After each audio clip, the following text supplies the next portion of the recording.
우리가 지난주에 이 사무엘상 4장을 통해서 블레셋에 관한 말씀을 살펴보았습니다. 이스라엘 군대가 블레셋과 더불어 전쟁하게 되었는데 안타깝게도 패하게 되었습니다.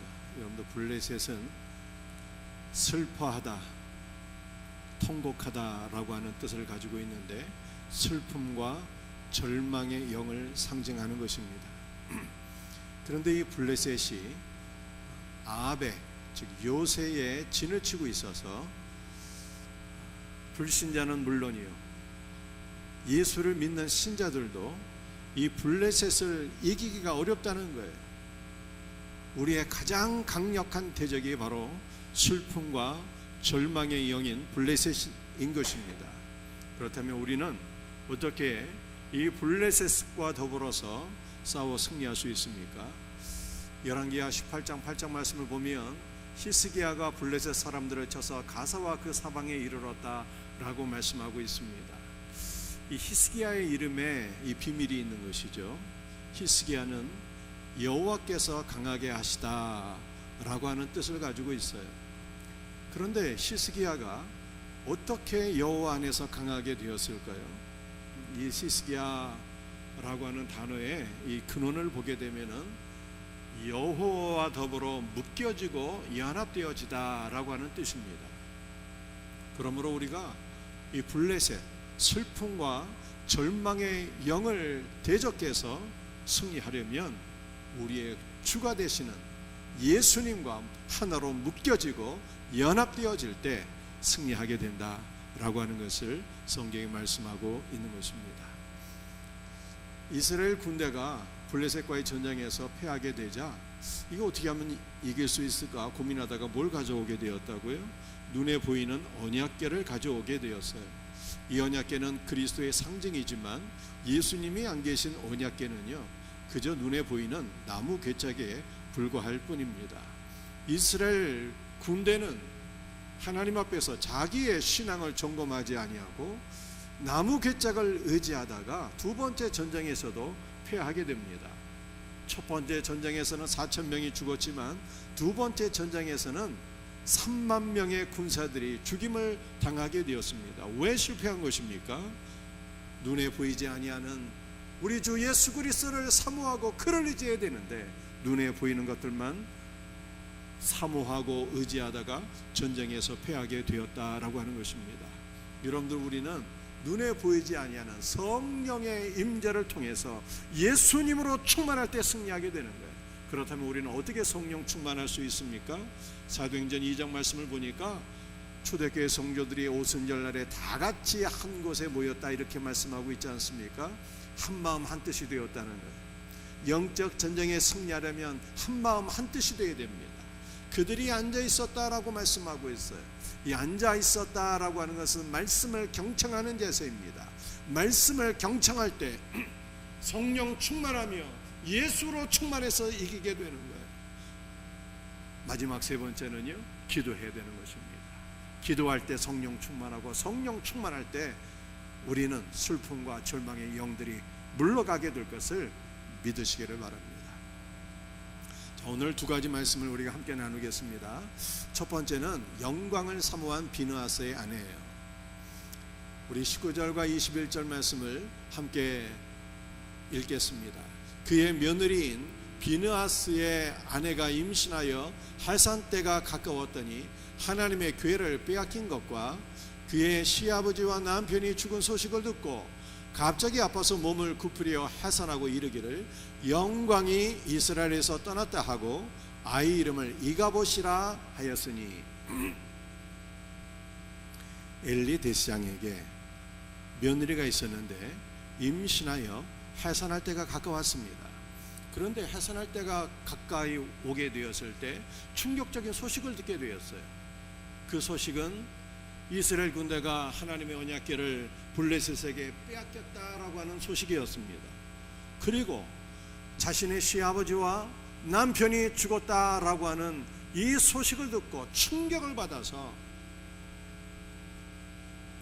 아이를 낳다가 죽게 됩니다. 그런데 엘리의 며느리가 죽어가면서 아들을 낳았는데 그 아들의 이름이 이가봇이야. 이가봇의 이름은 영광을 잃어버렸다라고 하는 뜻입니다. 우리는 엘리 며느리의 이 마지막 고백, 영광을 잃어버렸다라고 하는 말을 통해서 그녀가 참된 믿음의 사람인 것을 알게 되는 것입니다. 대부분 사람들은 직업이나 재산이나 건강을 잃어버리게 될 때 자신의 가장 소중한 것을 잃어버렸다, 영광을 잃어버렸다, 이렇게 생각을 해요. 그런데 세상적인 것을 잃어버리는 것은 참된 영광을 잃어버리는 것이 아닙니다. 엘리의 며느리는 하나님의 언약궤를 잃어버리게 되었을 때 영광을 잃어버렸다, 이렇게 고백한 것입니다. 언약궤는 예수 그리스도의 상징이니 무엇이 영광을 잃어버린 것입니까? 만약 저와 여러분들이 세상 가운데 분주하게 혹은 이리저리 살다가 유혹을 받아서 주 예수 그리스도를 잃어버리게 되었다면 이것이 가장 큰 영광을 잃어버린 것임을 믿으시기를 바랍니다. 그런데 이가봇이라고 하는 이 아들의 이름은 영광을 잃어버렸다라고 하는 뜻도 되지만 그 영어 성경을 보게 되면 영광이 어디에 있습니까? 이렇게 표현하고 있어요. 엘리의 며느리는 죽어가면서 하나님, 영광이 어디에 있습니까? 영광을 구하고 영광을 사모하고 찾았다는 뜻입니다. 그런데 놀라운 것은 하나님께서 엘리 며느리가 죽어가면서 마지막으로 내뱉은 그 한마디의 기도, 영광을 사모한 그 기도를 들으시고 영광을 회복시켜 주셨다는 것입니다. 우리는 이것을 말씀을 통해서 한번 확인해 보고자 해요. 대제사장 엘리가 있습니다. 그런데 엘리가 두 아들을 낳게 돼요. 이 두 아들은 악한 제사장이었습니다. 홈리와 비느하스였죠. 그런데 비느하스가 두 아들을 낳게 되는데 첫 번째 아들의 이름은 아히두비고 두 번째 아들의 이름은 이가봇이에요. 이가봇이 태어나기 전에 비느하스는 전쟁터에서 죽게 되고 이가봇을 낳게 될 때 엘리의 며느리 즉 비느하스의 아내도 죽게 됩니다. 그런데 아히두비, 비느하스의 첫 번째 아들인 아히두비 아들을 낳게 되는데 그 아들의 이름이 아히야입니다. 이 아히야의 다른 이름은 아히멜렉이에요. 그런데 이 아히야는 누구인가 하면 사울 시대의 대제사장입니다.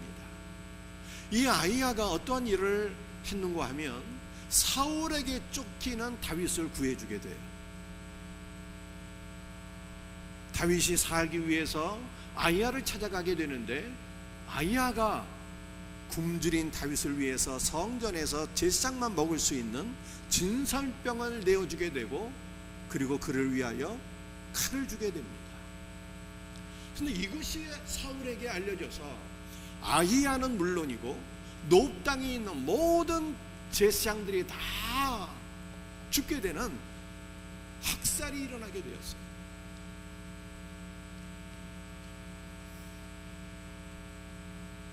그런데 성경은 이 아히야를 열왕기상 14장 3절에서 이렇게 말씀하고 있습니다.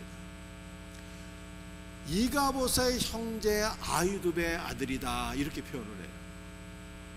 그냥 아히두베의 아들이다 이렇게 말을 해도 되는데 이가봇의 형제 아히두베의 아들이다 이렇게 말씀하고 있습니다.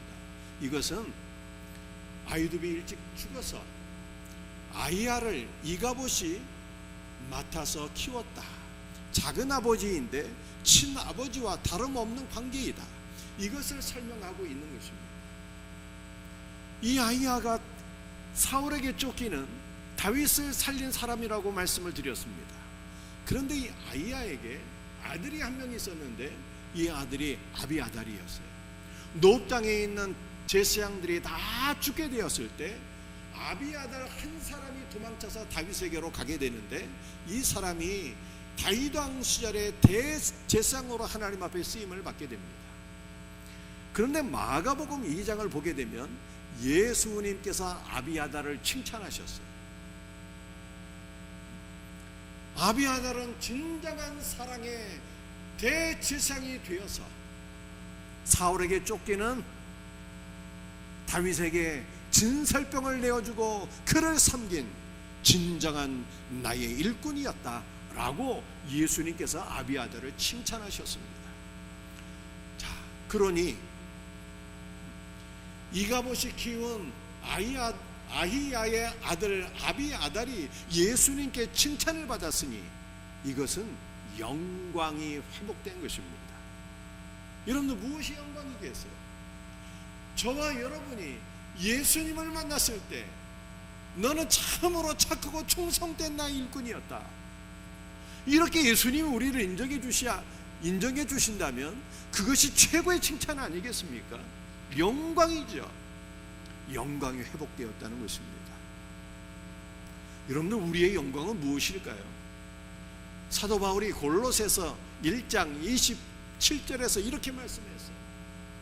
이 비밀은 너희 안에 계신 그리스도이시니 곧 영광의 소망이니라 라고 말씀했습니다. 우리 예수님이 영광이에요. 그러므로 우리가 예수님을 찾고 구하고 예수님을 얻게 된다면 이것이 가장 큰 영광인 것을 믿으시길 바랍니다. 또한 무엇이 영광일까요? 우리가 아비아달처럼 사랑의 제사장이 되어서 한 영혼을 살릴 수만 있다면, 진설병, 생명의 떡을 주어서 생명의 말씀을 공급하여서 한 영혼을 살릴 수만 있다면 이것이 가장 영광스러운 일임을 믿으시기를 바랍니다. 무엇보다도 마지막 날에 주님이 우리를 부르시는 그날에 우리가 거룩한 새 예루살렘으로 들어가서 영광의 주님 우리 주 예수 그리스도와 하나로 연합되어서 영원토록 그의 생명을 누리는 것이 영광 중에 영광인 것을 믿으시기를 바랍니다. 이 놀라운 은혜가 우리 모두에게 있기를 축복합니다. 두 번째 말씀이에요. 언약궤가 다곤을 심판하게 되었습니다. 사무엘상 5장 1절부터 3절까지 말씀 함께 읽어보겠습니다. 블레셋 사람들이 하나님의 궤를 빼앗아 가지고 아스돗에 이르니라. 블레셋 사람들이 하나님의 궤를 가지고 다곤의 신전에 들어가서 다곤 곁에 두었더니 이튿날 일찍이 일어나 본즉 다곤이 여호와의 궤 앞에서 엎드러져 그 얼굴이 땅에 닿았는지라. 전쟁에서 블레셋이 승리하게 되었습니다. 하나님의 언약궤를 빼앗아서 블레셋의 5개의 도시 가운데 하나인 아스돗으로 운반해서 이 하나님의 궤를 다곤 신상 곁에 두게 되었어요. 블레셋 사람들은 왜 하나님의 궤를 다곤 신상 곁에 두었을까요? 블레셋 사람들은 최고의 신을 다곤이라고 생각했어요.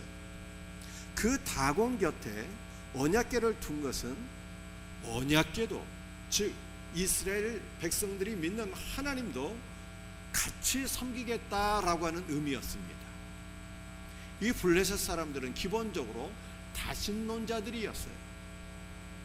많은 신들을 인정하고 있는데 그 중에 최고의 신을 다곤으로 생각한 것입니다. 그 다곤 신 곁에 언약궤를 둔 것은 다곤과 더불어서 이스라엘 하나님도 섬기겠다, 이렇게 생각한 것입니다. 그런데 블레셋 사람들이 하나님과 더불어 다곤을 같이 섬기겠다라고 생각한 것은 얼핏 보면 좋은 말 같은데 이것은 하나님을 위한 것이 아니라 하나님을 모독하는 악한 일이었습니다. 왜 그렇습니까? 우리 하나님은 유일하신 존재가 됩니다. 우리 하나님은 유일하신 하나님이시며 홀로 찬양과 경배를 받으시기에 합당한 분이시기 때문입니다.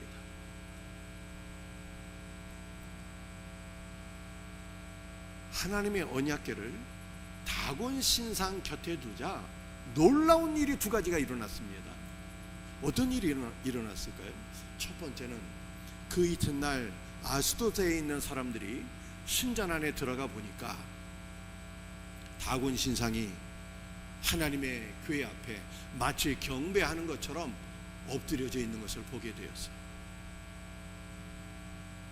여러분들, 이것이 무슨 뜻입니까? 우리 하나님은 유일하신 분이시며 홀로 찬양과 경배를 받으시기에 합당하신 분이다 하는 것을 보여주신 사건이었어요. 우리 하나님은 만왕의 왕이시여 모든 신들 가운데 참된 신이 되신다 하는 것을 보여준 사건인 것입니다. 그러므로 우리가 우리 하나님을 믿고 섬길 때 어떻게 신앙생활을 하는 것이 올바른 것입니까?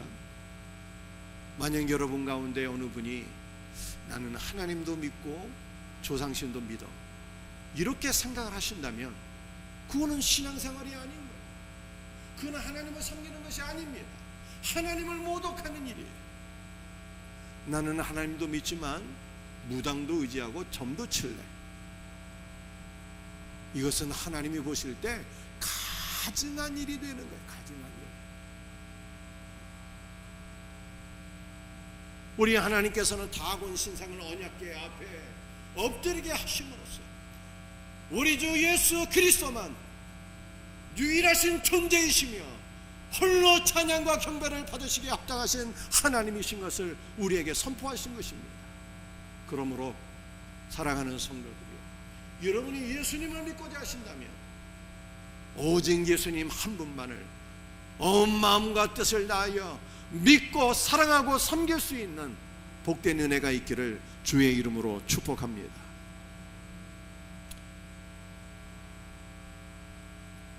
두 번째 사건은 더 큰 사건이었어요. 어떤 사건이 일어났을까요? 3절과 4절 말씀을 함께 읽어보겠습니다. 그들이 다곤을 일으켜 다시 그 자리에 세웠더니 그 이튿날 아침에 그들이 일찍 일어나 본즉 다곤이 여호와의 궤 앞에서 또다시 엎드러져 얼굴이 땅에 닿았고 그 머리와 두 손목은 끊어져 문지방에 있고 다곤의 몸뚱이만 남았더라.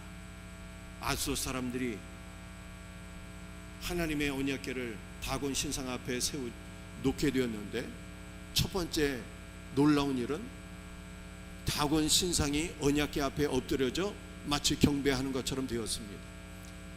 아수도 사람들이 깜짝 놀랐어요.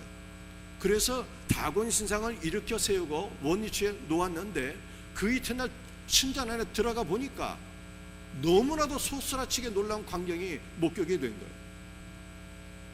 다곤 신상이 넘어졌는데 머리도 끊어지고 두 손목이 끊어지고 몸통만 남아있는 것을 보게 되었습니다.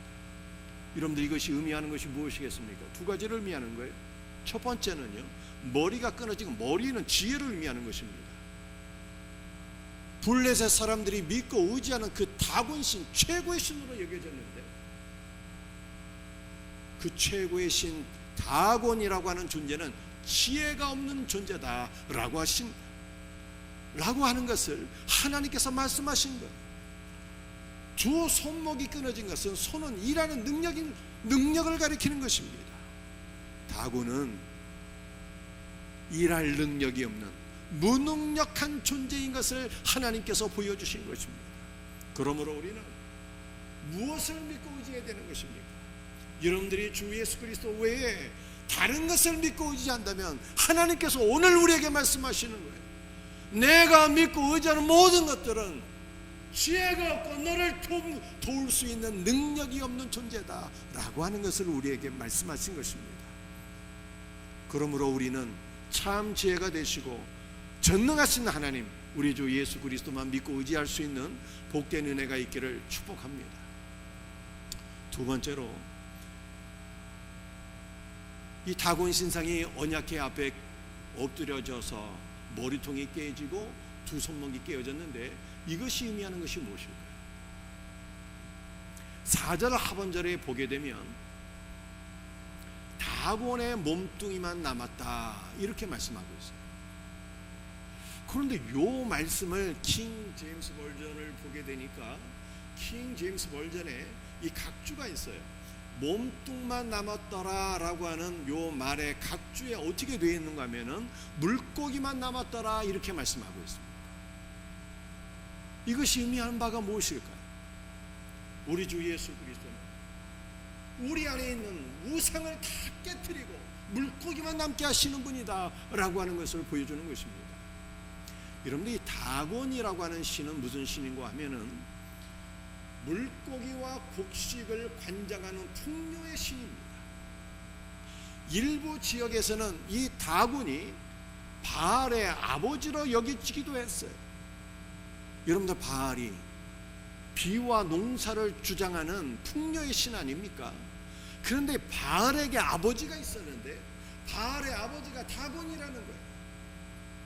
풍요의 신 중에 가장 큰 신입니다. 그런데 이 다곤은 어떻게 구성이 되어 있는가 하면은 상반신은 사람이에요.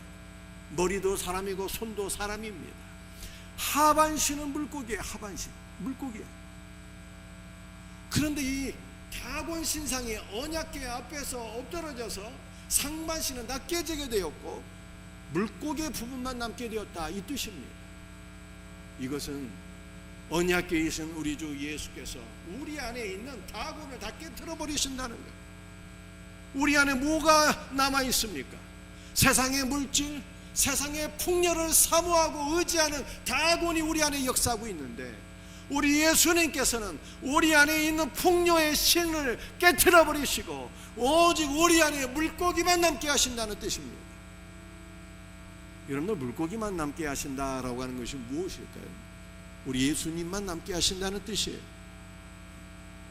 여러분들 초대교회 시절에는 예수 믿는 신자들이 신앙생활하면은 박해를 당하고 순교당하지 않았습니까? 그래서 나는 예수를 믿는 신자야 라고 하는 것을 나타낼 때 이 물고기를 사용했거든요.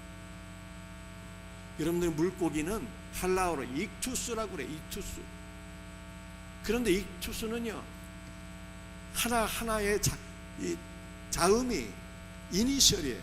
요 이니셜을 모게 되면은 예수 그리스도는 하나님의 아들이요 구원자다라고 하는 뜻이 되는 것입니다. 그러므로 언약궤 앞에 다곤 신상이 엎드려지고 깨어진 것은 우리 안에 있는 풍요의 신을 예수님께서 다 파괴해 버리시고 오직 물고기이신 하나님의 아들이요 구원자가 되시는 예수님만 우리 안에 남게 하신다는 뜻이에요. 이 놀라운 은혜가 우리 모두에게 경험되어지기를 주의 이름으로 축복합니다. 오늘 마지막 말씀 사무엘상 5장 6절 9절 10절 이 말씀을 함께 같이 읽도록 하겠습니다. 여호와의 손이 아스돗 사람에게 엄증이 더하사 독한 종기의 재앙으로 아스돗과 그 지역을 쳐서 망하게 하니 이스라엘 시내게를 가드로 옮겨가라 하므로 이스라엘 시내게를 옮겨갔더니 그것을 옮겨간 후에 여호와의 손이 심히 큰 환난을 그 상읍에 더하사 이에 그들이 하나님의 괴를 에그론으로 보내니라. 이스라엘 군대가 블레셋과 싸울 때 패하게 되었습니다. 이것은 우리가 우리의 힘으로는 슬픔과 절망의 영을 이길 수가 없다는 뜻이에요. 그런데 누가 이깁니까? 언약궤가 블레셋 안에 있는 세 개의 도시를 심판하고 다 멸망시켜 버립니다. 우리 예수님께서 우리가 이길 수 없는 슬픔과 절망의 영들을 끝장내 버리신다라고 하는 뜻입니다.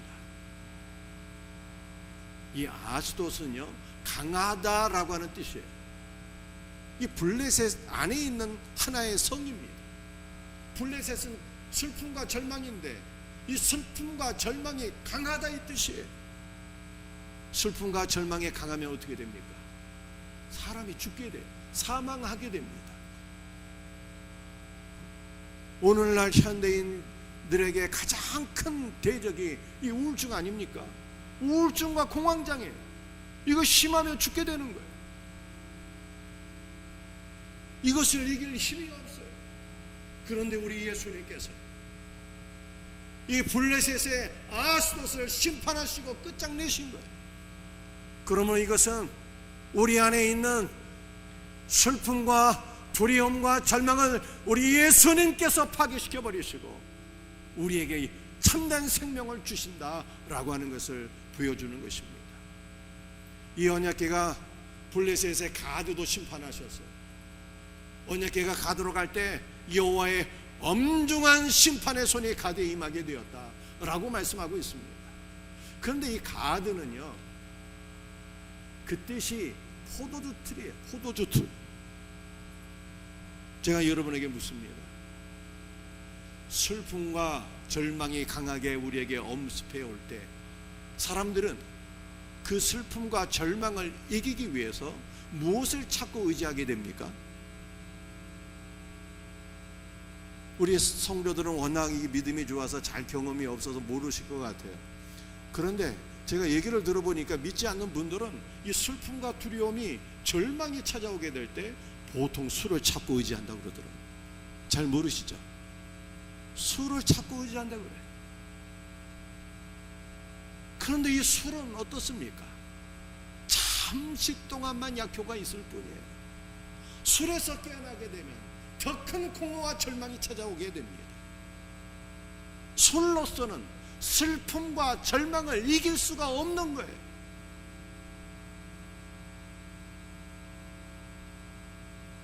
우리에게는 술의 기쁨이요 위로가 아니라 뭐가 우리의 기쁨이 되고 위로가 되어야 하는 것입니까? 예수님이 우리의 기쁨이요, 예수님이 우리의 위로요, 예수님이 우리의 능력인 거예요. 술을 찾지 말고 슬픔과 절망의 시간에 우리 주 예수 그리스도를 찾게 될 때 우리가 주님 안에서 위로받고 주님 안에서 승리하게 되는 거예요. 이 놀라운 은혜가 우리에게 있기를 주의 이름으로 축복합니다. 이 하나님의 궤가 세 번째는 에그론으로 가거든요. 에그론을 심판하게 돼요. 이 에그론은 희망을 뿌리 뽑아버리다라고 하는 뜻이에요. 여러분들 절망에 사로잡혀 있는 사람들은요, 늘 부정적인 생각, 부정적인 말을 하게 됩니다. 에그론이 에그론. 옛날 부모님이, 요즘 부모님들은 이런 말을 안 하지만 옛날 부모님들이 이런 말 많이 했어요. 너는 왜 이 모양 이 꼴이냐? 너는 안 될 인간이야. 너 이렇게 살 거야. 차라리 나가서 돼져버려라 이놈아. 옛날 부모님도 이런 말 많이 하셨거든요. 이 절망에 사로잡힌 사람들이에요. 에그론이에요. 여러분들, 우리는 어떤 사람이 되어야 합니까? 예수님께 사로잡혀야 돼요. 예수님께 사로잡히면 우리는 희망과 소망의 말을 하게 되는 거예요. 그 바울이 뭐라고 했습니까?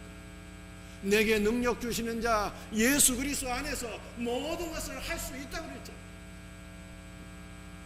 우리는 자녀들에게 이런 말을 해야 되는 거예요. 예수님은 너를 사랑하셔. 예수님이 너를 축복하신다. 너는 예수님을 믿고 의지할 때 반드시 성공하게 될 거야. 예수님 위해서 살라. 믿음의 말들을 하셔야 돼요. 우리는 자녀에게만 아니라 우리와 관계하고 있는 모든 사람들에게 위로의 말, 소망의 말, 격려의 말, 승리의 말, 축복의 말을 할 수 있어야 되는 것입니다. 사랑하는 성도들이요, 우리 예수님께서 이 블레셋 절망의 도시에 찾아가서 세 가지 성을 다 심판해 버리셨잖아요. 강력한 절망도 심판하시고, 이 절망을 술로 이기려고 하는 가드도 심판하시고, 희망 없이 살아가는 자들, 희망을 뿌리 뽑아버리는 에그론도 심판하셨어요. 이 예수님이 우리에게 오셔야 되는 거예요. 이 예수님이 우리 안에 강력하게 임재하실 때 우리도 강한 절망을 이길 수가 있고, 술에 쩔어 사는 것이 아니라 예수님 안에서 위로받을 수 있고 언제나 희망과 위로를 줄 수 있는 그러한 하나님의 사람이 되는 거예요. 그렇다면 우리 주님이 주시는 이 놀라운 위로와 기쁨과 능력과 소망을 우리가 어떻게 경험할 수가 있겠습니까? 이게 마지막 가장 중요한 말씀이에요. 슬픔과 절망을 이기는 주 예수 그리스도의 은혜를 우리가 어떻게 누릴 수 있겠느냐 이 말이에요. 이 놀라운 영적 비밀을 제가 말씀드립니다. 주 예수의 이름을 부르시며 기도하셔야 돼요. 누구든지 주의 이름을 부르는 자는 구원을 얻으리라 라고 말씀하셨어. 예수님의 이름을 높여 찬송하셔야 돼요. 주 예수님은 유일하신 하나님이시며 홀로 찬양과 경배를 받으시기에 합당한 분임을 내가 믿습니다. 주 예수님, 나의 강한 절망을 오직 예수님만 이길 수가 있습니다. 예수님 내 안에 찾아오시옵소서.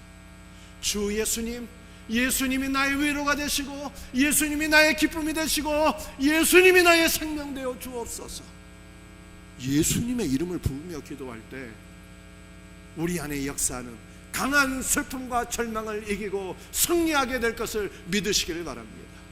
이 놀라운 은혜가 우리 모두에게 경험되어지기를 주의 이름으로 축복합니다.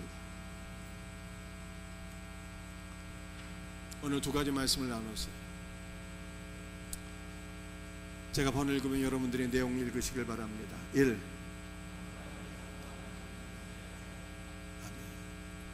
영광이 어디에 있습니까?